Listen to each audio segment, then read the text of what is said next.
미투 운동이 활발히 되면서 그 가해자였던 사람들이 많이 쌓아놨던 그 커리어, 이력이나 이런 경력이나 이런 것들이 한순간에 이제 물거품이 되는 그런 일들이 많이 있었습니다. 또한 이번에는 이제 학폭, 중고등학교 때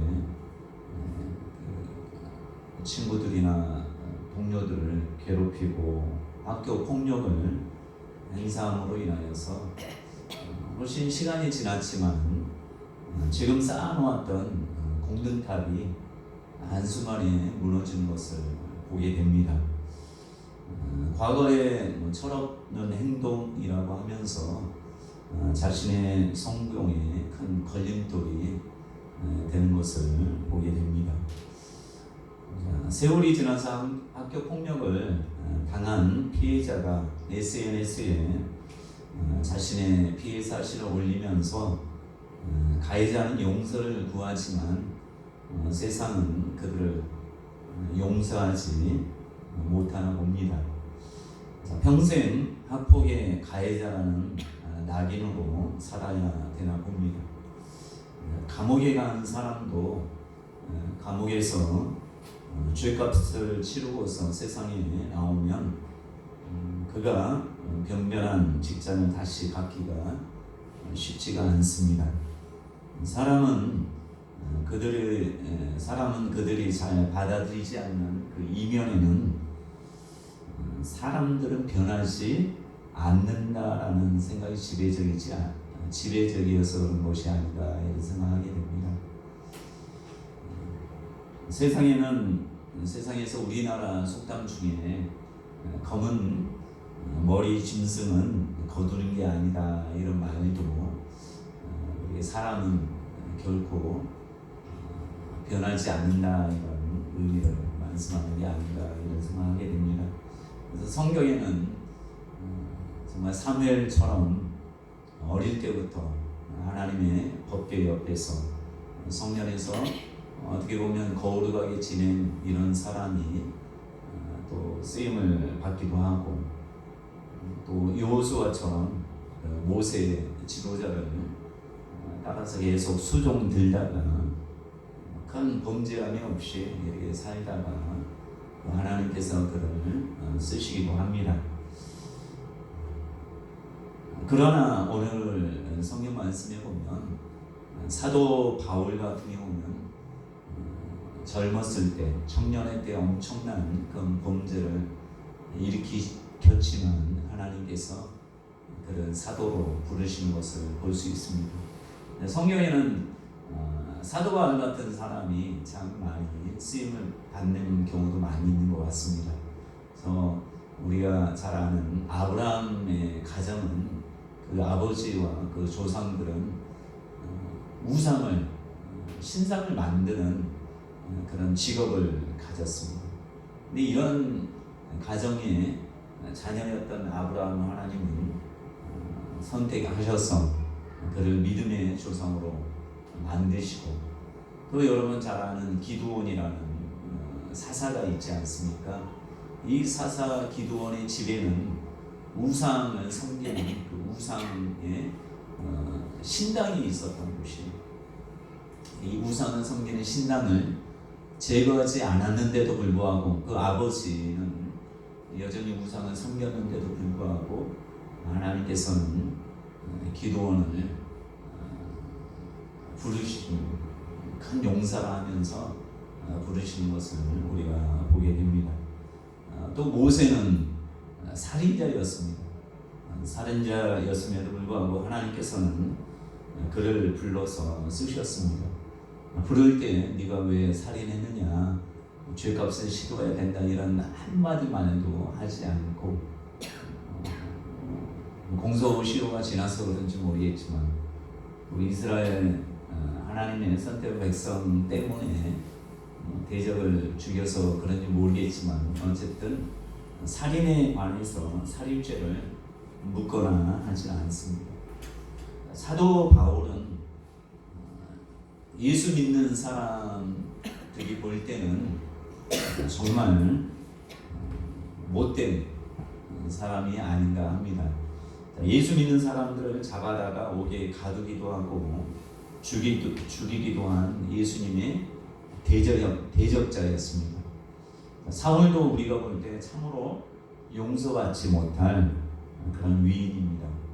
예수님을 향하여 무릎을 꿇고 돌에 맞아 순교를 당하는 스데반의 죽음 당함을 아무 죄책감도 없고 또 어떤 인정도 없이 마땅하다고 생각을 했습니다.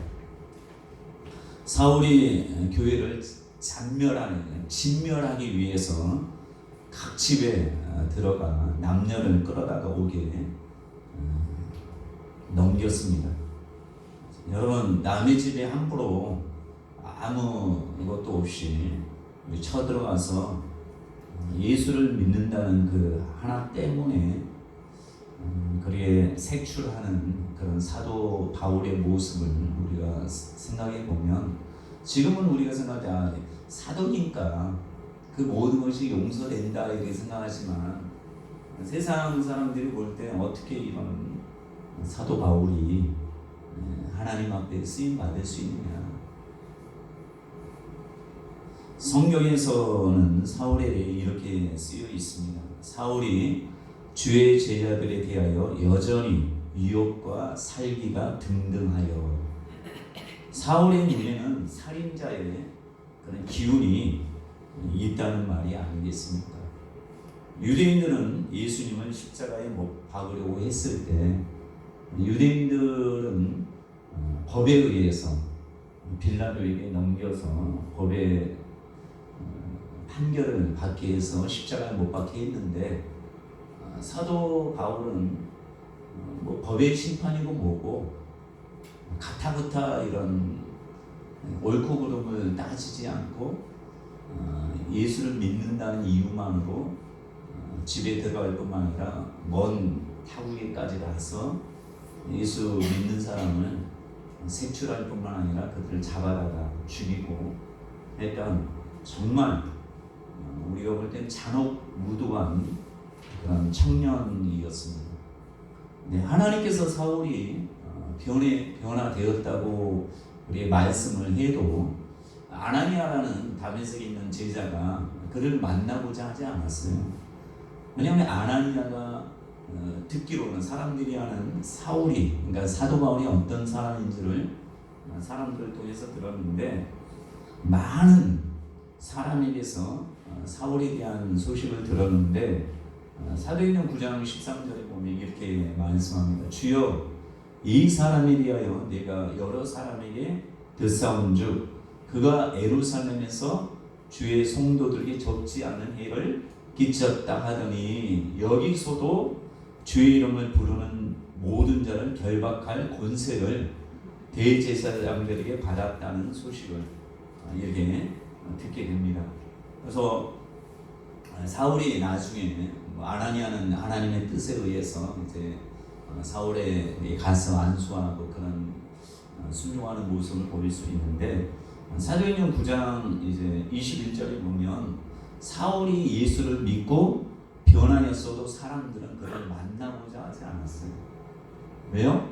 사람은 쉽게 변하지 않는다는 생각과 또 사울이 지금 어떻게 했다는 것을 알기 때문에, 그래서 예루살렘에서 이 이름 부르는 사람은 잔해하던 자, 주 예수를 이름을 부르는 사람은 잔해하던 자라고 알고 있었기 때문에, 사울은 변했어도 예수님의 믿는 사람들은 그것을 믿지 않고 속이는 것으로도 생각을 한 것이에요. 예수님의 사도들조차도 사도 바울을 만나고 싶어 하지 않아요. 사울이 예루살렘에 올라가서 제자들을 사귀고자 하나, 그러나 제자들은 그의 제자됨을 믿지 않을 지경이었습니다. 사도 바울도 자기가 이제 고백하는, 간증하는 내용에 보면, 나도 나사렛 예수의 이름을 대적하여 범사를 행하여야 될 줄 스스로 생각하고 예루살렘에서 이런 일을 행하며 대제사장들에게서 권세를 얻어가지고 많은 성도를 오게 가두고 또 죽일 때 내가 가편 투표를 하였고 또 모든 회당에서 여러 번 형벌하여 강제로 모독하는 말을 하게 하고 예수를 모독하게 하는 말을 회당에서 사람들로 하여금 했다는 얘기 아니겠습니까?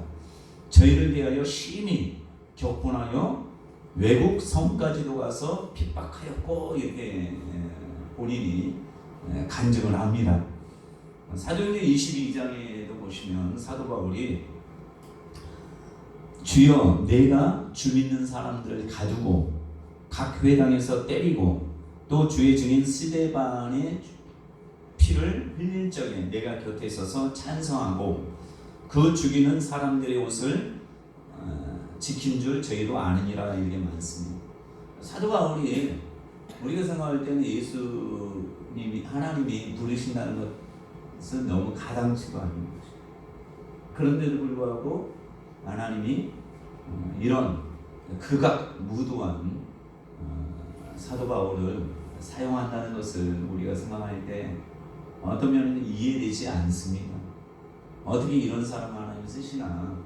사무엘 같은 사람, 여호수아 같은 사람은 써야지 왜 사도 바울 같은 사람은 쓰느냐 이렇게 생각할 수 있는데 그는 사도 바울은 과거의 자신을 알았어요. 그래서 그는 항상 고백하는 것이 나는 사도 중에 사도로 부름받았지만 가장 작은 자고 나는 교회를 박해하였으므로 사도라 칭함을 받기를 감당하지 못할 자니라. 그러나 내가 사도되고 예수를 믿게 된 것은 내가 원해서 된 것이 아니라 전적인 하나님의 긍휼이고 하나님의 은혜다 이렇게 말씀합니다. 그러면서 자기가 이렇게 많이 다른 모든 사도보다 더 많이 수고했지만 내가 한 것이 아니요 오직 나와 함께 하신 하나님의 은혜다 이렇게 고백을 하는 것입니다. 오늘 말씀에도 보시면 그 스스로가 나는 죄인 중에 괴수다 이렇게 고백을 합니다. 갈라디아 1장 13절에서 그는 이렇게 고백합니다. 내가 이전에 유대교에 있을 때 행한 일을 너희가 들었거니와 하나님의 교회를 심히 박해하여 멸하고 내가 내 동족 중 여러 영각자보다 유대교를 지나치게 믿어 내 조상의 전통에 대하여 더욱 열심히 있었으나 또 다른 성경은 열심으로는 교회를 박해하고 율법에 의로는 흠이 없는 자다 이렇게 고백을 합니다. 자, 사도 바울이 예수님을 만나기 전에는 정말 이 세상에 그렇게 못된 사람, 잔인하고 피도 눈물도 없는 사울이었어요. 잔혹무도한 자였단 말이에요. 사람 목숨을 파리 목숨보다 더 가볍게 여기는 사람이 사울이었단 말이에요. 어떤 종교나 사상이 물들이면 다른 사람을 죽이는 것을 하나님을 위한 일이다, 또 신을 위한 일이다 하면서 그렇게 하는 사람들이 많이 있어요. 예전에 우리나라도 남북 분단이 지금도 되어 있지만 가슴 아픈 사연들이 참 많지 않습니까?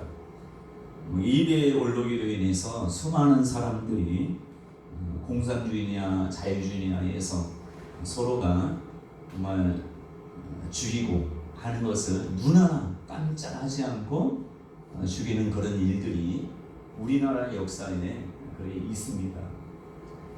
사도 바울은 자신이 아는 것이 진리라고 생각했어요. 자신이 믿는 유대교가 진리인 줄 알았어요. 유대교 외에는 아무것도 인정치 않았어요. 예수님을 믿는 것이 바로 신성 모독이고 또 이단이라고 예수가 이단의 괴수라고 생각하였습니다. 그래서 하나님께 열심히 일하고 했지만 그러므로 인하여서 사도 바울이 사람들의 예수 믿는 사람을 죽이는 것은 이스라엘을 정결하게 하는 작업이라고 스스로 생각해서 사람들을 파리 목숨보다도 가벼이 여기는 그런 모습을 우리가 보게 됩니다. 그가 핍박했던 예수를 만나고 나서는 자신이 너무나도 잘못된 길을 왔다고 깨달았습니다. 그가 하나님께 열심히 있다고 생각했으나 자기 자신이 봤을 때 내가 하나님께 열심히라고 생각했지만 그것이 아니고 유대교의 열심이었고 어떤 종교의 열심이었고 또 장로들의 전통의 열심이었다는 것을 뼈저리게 깨닫습니다. 그래서 예수를 만난 후에는 사도 바울은 완전히 변화됐어요. 사람을 파리 목숨처럼 여겼던 사람이 예수를 만나서는 자기보다 더 못한 그런 사람들을 향해서도 긍휼의 마음을 품고 그들을 보듬었어요. 참 희한하죠. 똑같이 예수님께 왔으면 여러분 십자군 전쟁이나 이런 것 들어보시면 이스라엘 사람들을 그 기독교라는 개신교라는 이름으로 유대 이스라엘 예루살렘에 와서 막 닥치는 대로 예수 믿지 않은 사람을 죽이는 그런 일들을 했습니다. 그러나 사도 바울은 예수 안 믿는 사람을 이제 반대로 생각하면 예수 안 믿는 사람 막 죽이는데 앞장서야 되는데 그렇지 않아요.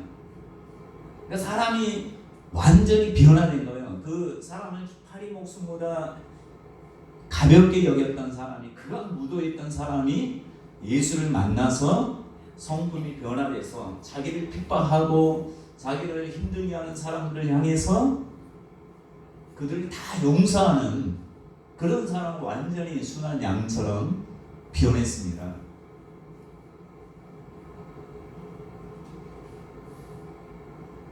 그러면서 오늘 말씀 보면은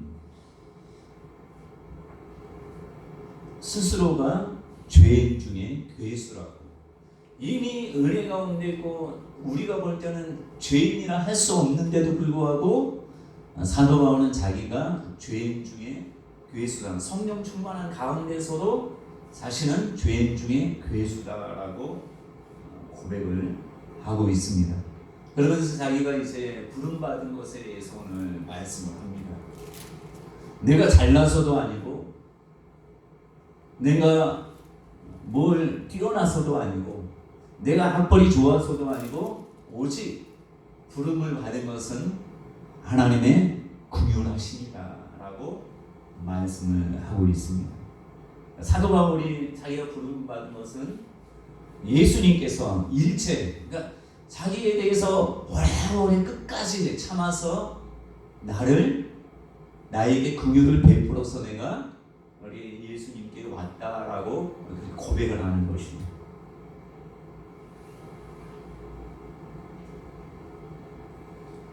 또 예수님께서 자신을 부르신 이유에 대해서 이렇게 말씀합니다. 나같이 못되고 나같이 극악무도하고 나같이 사람의 목숨을 종결하는 이유 때문에 파리 목숨처럼 여겼던 나를 하나님이 부르신 것은 나 같은 사람 나같이 예수 믿기 전에 그렇게 못되고 피도 눈물도 없는 이런 사람도 하나님의 긍휼로 부르심을 받으면 다른 나보다도 훨씬 못한 사람들도 하나님이 충분히 부를 수 있다는 것을 본을 보이기 위해서 하나님께서 나를 부르셨다 이렇게 고백을 하고 있습니다. 여러분 우리나라가 지금 여러 가지 좌파니 우파니 하면서 진보니 보수니 하면서 인터넷 댓글 보면은 막 입에 담지 못할 그런 일들을 하는 사람들이 많습니다. 또 예수 믿는 사람조차도 그렇게 막 얘기하는 사람이 많이 있는 것 같아요.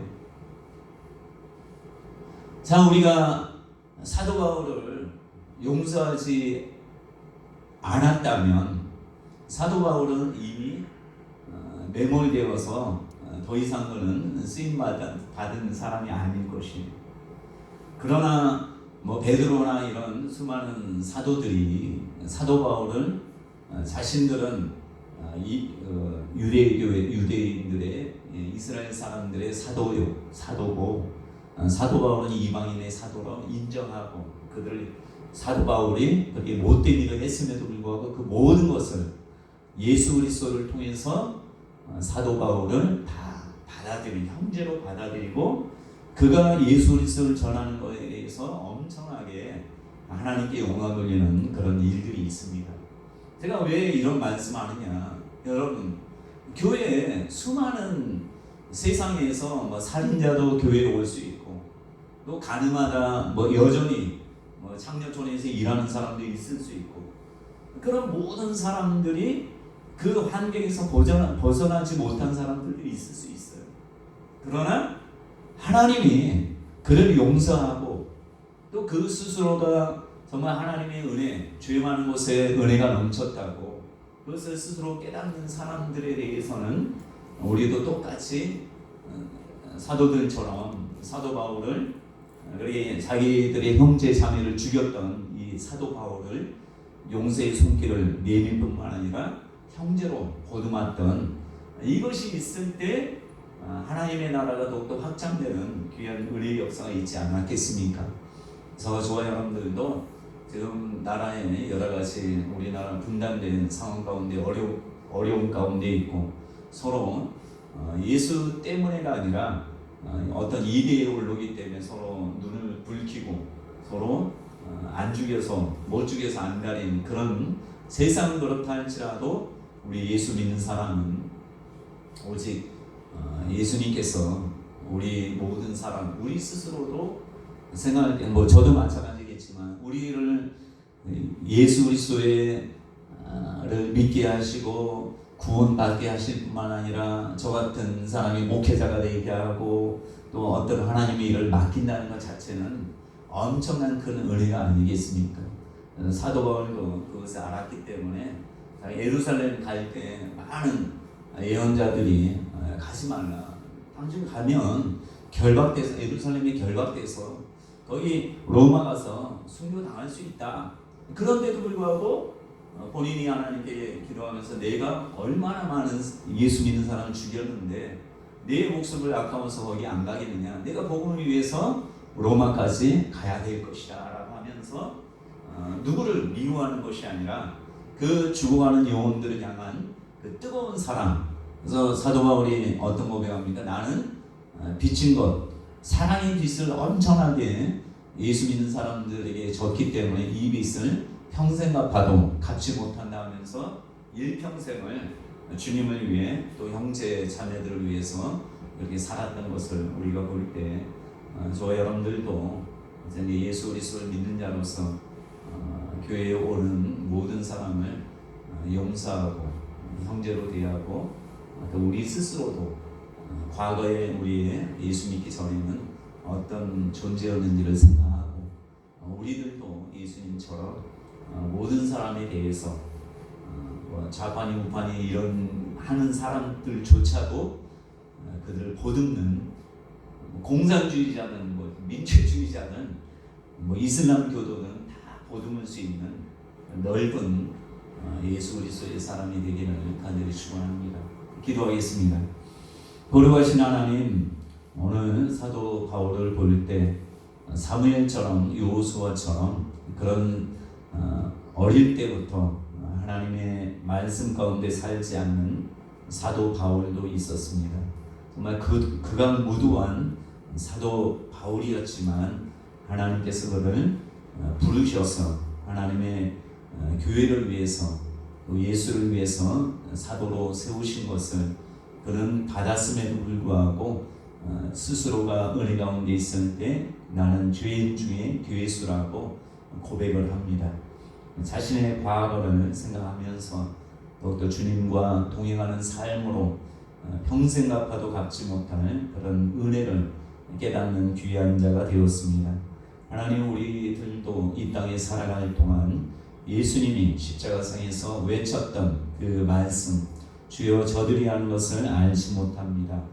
또 예수님께서는 의인을 부르러 온 것이 아니라 죄인을 부르러 왔다고 하셨사오니 우리가 바로 죄인이며 우리 주변에 있는 죄인 같은 사람도 용서할 수 있는 저희가 되게 하여 주옵소서. 감사드리며 예수 그리스도의 이름으로 기도합니다. 아멘.